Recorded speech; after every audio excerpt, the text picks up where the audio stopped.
Hello friends, ഇന്ന് നമ്മൾ നോക്കാൻ പോകുന്നത് മഴ, വനം, വന്യജീവി സങ്കേതങ്ങൾ എന്നിവയുമായി ബന്ധപ്പെട്ട കുറച്ച് ക്വസ്റ്റ്യൻസ് ആണ്. കേരളം സ്ഥിതി ചെയ്യുന്നത് ഭൂമധ്യരേഖയോട് അടുത്തായതിനാൽ ഉഷ്ണമേഖല അഥവാ ട്രോപ്പിക്കൽ കാലാവസ്ഥയാണ് അനുഭവപ്പെടുന്നത്. പടിഞ്ഞാറ് അറബിക്കടലിൻ്റെയും കിഴക്ക് പശ്ചിമഘട്ടത്തിൻ്റെയും സാന്നിധ്യമുള്ളതിനാൽ മഴമേഘങ്ങളും ഈർപ്പവും കേരളത്തിന് ലഭിക്കുന്നു. ഇത് സമശീതോഷ്ണമായ അവസ്ഥ കേരളത്തിന് നൽകുന്നു. ഇന്ത്യയുടെ യഥാർത്ഥ ധനമന്ത്രി എന്ന് വിശേഷിപ്പിക്കപ്പെടുന്ന പ്രതിഭാസമാണ് മൺസൂൺ കാറ്റുകൾ. മൗസിം എന്ന അറബി വാക്കിൽ നിന്നാണ് മൺസൂൺ എന്ന വാക്ക് രൂപപ്പെട്ടത്. കേരളത്തിൽ മഴയ്ക്ക് കാരണമാകുന്നത് മൺസൂൺ കാറ്റുകളാണ്. കാലവർഷക്കാറ്റുകളുടെ ഗതി കണ്ടുപിടിച്ചത് ഹിപ്പാലസ് ആണ്. തെക്കു പടിഞ്ഞാറൻ മൺസൂൺ കാറ്റ് ഹിപ്പാലസ് കാറ്റെന്നും അറിയപ്പെടുന്നു. കേരളത്തിൽ 2 മഴക്കാലങ്ങളാണ് അനുഭവപ്പെടുന്നത്. ജൂൺ മുതൽ സെപ്റ്റംബർ വരെയുള്ള തെക്കു പടിഞ്ഞാറൻ മൺസൂൺ കാലമാണ് ആദ്യത്തേത്. ഇത് കാലവർഷം, ഇടവപ്പാതി എന്നീ പേരുകളിലും അറിയപ്പെടുന്നു. ഇടവം പകുതിയാകുന്നതോടെ എത്തുന്ന മഴയെ ദിവസത്തിൽ ഏത് സമയത്തും പെയ്യും. ഈ മഴയ്ക്കൊപ്പം ഇടിമിന്നലിൻ്റെ അളവ് കുറവാണ്. കേരളത്തിൽ ഏറ്റവും കൂടുതൽ മഴ ലഭിക്കുന്നത് തെക്കു പടിഞ്ഞാറൻ മൺസൂൺ വഴിയാണ്. ഈ സമയത്ത് ഏറ്റവും കൂടുതൽ മഴ ലഭിക്കുന്നത് വൈത്തിരി, കുറ്റ്യാടി പ്രദേശത്തും ഇടുക്കിയിലെ പീരുമേട്ടിലുമാണ്. തെക്കു പടിഞ്ഞാറൻ മൺസൂണിൻ്റെ ഉത്ഭവം ഇന്ത്യൻ മഹാസമുദ്രത്തിൽ നിന്നുമാണ്. തെക്കു പടിഞ്ഞാറൻ മൺസൂൺ ആദ്യം പ്രവേശിക്കുന്ന ഇന്ത്യൻ സംസ്ഥാനം കേരളമാണ്. കേരളത്തിൻ്റെ 2ാമത്തെ മഴക്കാലമാണ് തുലാവർഷം. ഇത് വടക്കു കിഴക്കൻ മൺസൂൺ എന്നാണ് അറിയപ്പെടുന്നത്. തുലാമാസത്തിൽ ഉച്ചയ്ക്ക് ശേഷം ഇടിമിന്നലോട് കൂടിയാണ് മഴയുണ്ടാവാറ്. കേരളത്തിൻ്റെ ചിറാപ്പുഞ്ചി എന്നറിയപ്പെടുന്നത് ലക്കടിയാണ്. ഇത് വയനാട് ജില്ലയിലാണ്. കേരളത്തിലെ ശരാശരി വർഷപാതം 3107 മില്ലിമീറ്ററാണ്. കേരളത്തിൽ വർഷത്തിൽ ശരാശരി 120 മുതൽ 140 ദിവസം വരെ മഴ ലഭിക്കുന്നു. ഏറ്റവും കൂടുതൽ മഴ ലഭിക്കുന്ന കാലം ജൂലൈ മാസമാണ്. ഏറ്റവും കുറവ് മഴ ലഭിക്കുന്നത് ജനുവരിയിലാണ്. കേരളത്തിലെ മഴനിഴൽ പ്രദേശമാണ് ചിന്നാർ. ഇത് ഇടുക്കി ജില്ലയിൽ സ്ഥിതി ചെയ്യുന്നു. കേരളത്തിലെ ഏറ്റവും ചൂട് കൂടിയ പ്രദേശം പുനലൂരാണ്. ശരാശരി താപനില ഏറ്റവും കൂടിയ ജില്ല പാലക്കാട്. കേരളത്തിലെ ഏറ്റവും കൂടുതൽ തണുപ്പ് അനുഭവപ്പെടുന്നത് മൂന്നാറിലാണ്. കേരളത്തിലെ ശരാശരി ഉയർന്ന താപനില 37 ഡിഗ്രി സെൽഷ്യസ് ആണ്. കുറഞ്ഞ ശരാശരി താപനില 19.8 ഡിഗ്രിയാണ്. കേരളത്തിലെ വനങ്ങൾ. കേരളത്തിലെ ആകെ വനവിസ്തൃതി 11,524.149 ചതുരശ്ര കിലോമീറ്ററാണ്. ഏത് സംസ്ഥാനത്തിൻ്റെ ആകെ വിസ്തൃതിയുടെ 29.65%. കേരളത്തിൽ പ്രധാനമായും 6 തരം വനങ്ങളാണുള്ളത്. ഒന്നാമത്തേത് ഉഷ്ണമേഖല ആർദ്ര ഹരിത വനങ്ങൾ. 2 അൽപാർദ്ര ഇലപൊഴിയും വനങ്ങൾ. 3 ഉപോഷ്ണമേഖല അർദ്ധനിത്യഹരിത വനങ്ങൾ. 4 ഉപോഷ്ണമേഖല ഗിരിവനങ്ങൾ. 5 മിതശീതോഷ്ണ ആർദ്ര ഗിരിവനങ്ങൾ. 6 വരണ്ട ഇലപൊഴിയും കാടുകൾ. കേരളത്തിൽ ഏറ്റവും കൂടുതലുള്ളത് അൽപാർദ്ര ഇലപൊഴിയും വനങ്ങളാണ്. സൈലന്റ് വാലി, പൂയംകുട്ടി പോലുള്ളവ ഉഷ്ണമേഖല ആർദ്ര ഹരിത വനങ്ങൾക്ക് ഉദാഹരണങ്ങളാണ്. കേരളത്തിൽ ഏറ്റവും കൂടുതൽ വനമേഖലയുള്ളത് ഇടുക്കി ജില്ലയിലാണ്. ഏറ്റവും കുറവ് വനമുള്ള ജില്ല ആലപ്പുഴയാണ്. ഭൂവിസ്തൃതിയുമായി താരതമ്യം ചെയ്താൽ ഏറ്റവും കൂടുതൽ വനമുള്ളത് വയനാട് ജില്ലയിലാണ്. കേരളത്തിലെ ദേശീയോദ്യാനങ്ങൾ. കേരളത്തിൽ 5 ദേശീയോദ്യാനങ്ങളാണുള്ളത്. ഇവയിൽ 4 സ്ഥിതി ചെയ്യുന്നത് ഇടുക്കി ജില്ലയിലാണ്. സൈലന്റ് വാലി ദേശീയോദ്യാനം. പാലക്കാട് ജില്ലയിലെ മണ്ണാർക്കാട് താലൂക്കിലാണ് സൈലന്റ് വാലി ദേശീയോദ്യാനം സ്ഥിതി ചെയ്യുന്നത്. വംശനാശ ഭീഷണി നേരിടുന്ന സിംഹവാലൻ കുരങ്ങുകളെ ഇവിടെ സംരക്ഷിക്കപ്പെടുന്നു. 1984 സൈലന്റ് വാലി നിലവിൽ വന്നത്. കുന്തിപ്പുഴ ഒഴുകുന്നത് സൈലന്റ് വാലിയിലൂടെയാണ്. 1984 ഇന്ദിരാഗാന്ധിയുടെ കാലത്താണ് ഇത് പ്രഖ്യാപിക്കപ്പെട്ടത്.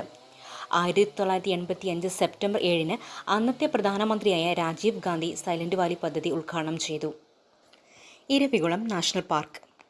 വംശനാശ ഭീഷണി നേരിടുന്ന വരയാടുകളെ സംരക്ഷിക്കുന്ന ദേശീയോദ്യാനമാണ് ഇരവികുളം നാഷണൽ പാർക്ക്. നീലഗിരി വരയാടുകളുടെ ശാസ്ത്രീയ നാമം നീലഗിരി ട്രാഗസ് ഹൈലോക്രിയസ്. ഇരവികുളം നാഷണൽ പാർക്ക് സ്ഥിതി ചെയ്യുന്നത് ഇടുക്കി ജില്ലയിലെ ദേവികുളം താലൂക്കിലാണ്. 12 വർഷത്തിലൊരിക്കൽ പൂക്കുന്ന നീലക്കുറിഞ്ഞി ഇവിടുത്തെ പ്രത്യേകതയാണ്. കേരളത്തിലെ ഏറ്റവും ഉയരം കൂടിയ കൊടുമുടിയായ ആനമുടി ഈ നാഷണൽ പാർക്കിലാണുള്ളത്. മതികെട്ടാൻചോല. ഇടുക്കി ജില്ലയിലെ ഉടുമ്പൻചോല താലൂക്കിൽ പൂപ്പാറ വില്ലേജിലാണ് മതികെട്ടാൻചോല സ്ഥിതി ചെയ്യുന്നത്. ഇതിൻ്റെ വിസ്തീർണം 12.871 ചതുരശ്ര കിലോമീറ്ററാണ്. ആനമുടിച്ചോല. ഇടുക്കി ജില്ലയിലെ ദേവികുളം താലൂക്കിൽ മറയൂർ വില്ലേജിലാണ് ആനമുടിച്ചോല. ദിനോസറുകളോളം പഴക്കമുള്ള ട്രിഫേൺ ഇവിടെ കാണപ്പെടുന്നു. 7.5 ചതുരശ്ര കിലോമീറ്ററാണ് വിസ്തീർണം. പാമ്പാടും ചോല. കേരളത്തിലെ ഏറ്റവും ചെറിയ ദേശീയോദ്യാനമാണിത്. ദേവികുളം താലൂക്കിലെ മറയൂർ വില്ലേജിൽ സ്ഥിതി ചെയ്യുന്നു. ചോല പുൽമേട് ആവാസ വ്യവസ്ഥയാണ് ഇവിടെയുള്ളത്. 1.318 ചതുരശ്ര കിലോമീറ്ററാണ് വിസ്തീർണം. മതികെട്ടാൻ ചോല, ആനമുടിച്ചോല, പാമ്പാടും ചോല എന്നിവ ദേശീയോദ്യാനമായി പ്രഖ്യാപിക്കപ്പെട്ടത് 2003 ഡിസംബറിലാണ്. പെരിയാർ ടൈഗർ റിസർവിൻ്റെ കോർ ഏരിയ ദേശീയോദ്യാനമായി പ്രഖ്യാപിക്കപ്പെട്ടിട്ടുണ്ട്. അടുത്തത് വന്യജീവി സങ്കേതങ്ങളാണ്. കേരളത്തിൽ ഇപ്പോൾ 18 വന്യജീവി സങ്കേതങ്ങളുണ്ട്. പ്രധാനപ്പെട്ടവയുടെ വിവരങ്ങൾ ചുവടെ പറയുന്നവയാണ്. പെരിയാർ വന്യജീവി സങ്കേതം. പെരിയാർ വന്യജീവി സങ്കേതമാണ് ഏറ്റവും വലുത്. കേരളത്തിലെ ആദ്യത്തെ വന്യജീവി സങ്കേതമാണിത്. 1934 നെല്ലിക്കാപ്പെട്ടി ഗെയിം സാങ്ച്വറി എന്ന പേരിൽ ശ്രീ ചിത്തിര തിരുനാൾ മഹാരാജാവാണ് ഇത് സ്ഥാപിച്ചത്. പിന്നീട് 1950 പെരിയാർ വൈൽഡ് ലൈഫ് സാങ്ച്വറി എന്നു പേരുമാറ്റി. 1979 പ്രൊജക്റ്റ് ടൈഗർ പദ്ധതിയിൽ ഈ പ്രദേശം ഉൾപ്പെടുത്തി. 1991 പ്രൊജക്റ്റ് എലിഫന്റ് പദ്ധതിയും ഇവിടെ നടപ്പാക്കി. ഇന്ത്യയിലെ മികച്ച കടുവാ സംരക്ഷണ കേന്ദ്രങ്ങളിലൊന്നായി പെരിയാർ ടൈഗർ റിസർവ് തിരഞ്ഞെടുക്കപ്പെട്ടിട്ടുണ്ട്. ശബരിമല ക്ഷേത്രവും മംഗളാദേവി ക്ഷേത്രവും പെരിയാർ ടൈഗർ റിസർവിനകത്താണ്. അടുത്തത് നെയ്യാർ വന്യജീവി സങ്കേതമാണ്. തിരുവനന്തപുരം ജില്ലയിൽ സ്ഥിതി ചെയ്യുന്നു. കേരളത്തിലെ ഏറ്റവും തെക്കേയറ്റത്തുള്ള വന്യജീവി സങ്കേതമാണിത്. മുതല പുനരധിവാസ ഗവേഷണ കേന്ദ്രം, ലയൺ സഫാരി പാർക്ക് എന്നിവ നെയ്യാർ വന്യജീവി സങ്കേതത്തിലാണ്. അടുത്തത് പറമ്പിക്കുളം വന്യജീവി സങ്കേതമാണ്. പാലക്കാട് ജില്ലയിലെ ചിറ്റൂർ താലൂക്കിൽ സ്ഥിതി ചെയ്യുന്നു. തമിഴ്നാട്ടിലെ പൊള്ളാച്ചിയിലൂടെയാണ് ഇവിടേക്കുള്ള പ്രവേശന കവാടം. 2009 പറമ്പിക്കുളത്തെ കടുവാ സങ്കേതമായും പ്രഖ്യാപിച്ചു. ചിന്നാർ വന്യജീവി സങ്കേതം. ഇടുക്കി ജില്ലയുടെ വടക്കേ അറ്റത്തുള്ള ചിന്നാർ ഒരു മഴനിഴൽ പ്രദേശമാണ്. ഇലപൊഴിയും മരങ്ങളാണ് ഈ വന്യജീവി സങ്കേതത്തിൽ അധിക ഭാഗവും. ചാമ്പൽ മലയണ്ണാൻ, നക്ഷത്രയാമ തുടങ്ങിയവയെ ഇവിടെ കാണാം. ചെന്തുരുണി വന്യജീവി സങ്കേതം. കൊല്ലം ജില്ലയിലെ ഏക വന്യജീവി സങ്കേതമാണിത്. ചെന്തുരുണി മരങ്ങൾ ധാരാളമായി വളരുന്നതിനാലാണ് ഇതിന് ഈ പേര് ലഭിച്ചത്. ആറളം വന്യജീവി സങ്കേതം. കണ്ണൂർ ജില്ലയിലെ ആദ്യത്തെ വന്യജീവി സങ്കേതമാണ് ആറളം. ചീങ്കണ്ണിപ്പുഴയുടെ തീരത്താണ് ഇത് സ്ഥിതി ചെയ്യുന്നത്. മംഗളവനം. എറണാകുളം ജില്ലയിൽ കൊച്ചി നഗരത്തിൻ്റെ ഹൃദയഭാഗത്തായിട്ടാണ് മംഗളവനം സ്ഥിതി ചെയ്യുന്നത്. വിവിധയിനം പക്ഷികളെ ഇവിടെ കാണാം. കുറിഞ്ഞിമല സാങ്ച്വറി 2006 ഒക്ടോബറിൽ നിലവിൽ വന്നു. ഇടുക്കി ജില്ലയിലാണ് സ്ഥിതി ചെയ്യുന്നത്. 12 വർഷത്തിൽ പൂക്കുന്ന നീലക്കുറിഞ്ഞി സസ്യത്തെ സംരക്ഷിക്കുന്നതിനായാണ് നിലവിൽ വന്നത്. സ്ട്രോബിലാന്തസ് കുന്തിയാനസ് എന്നാണ് നീലക്കുറിഞ്ഞിയുടെ ശാസ്ത്രീയ നാമം. ഒരു പ്രത്യേക സസ്യത്തിൻ്റെ സംരക്ഷണത്തിനായി സംസ്ഥാനത്ത് സ്ഥാപിക്കപ്പെട്ട ആദ്യ സംരക്ഷിത പ്രദേശമാണിത്. ചൂലന്നൂർ വന്യജീവി സങ്കേതം. പാലക്കാട് ജില്ലയിലാണിത് സ്ഥിതി ചെയ്യുന്നത്. ദേശീയ പക്ഷിയായ മയിലിൻ്റെ സംരക്ഷണാർത്ഥം 2007 സ്ഥാപിതമായി.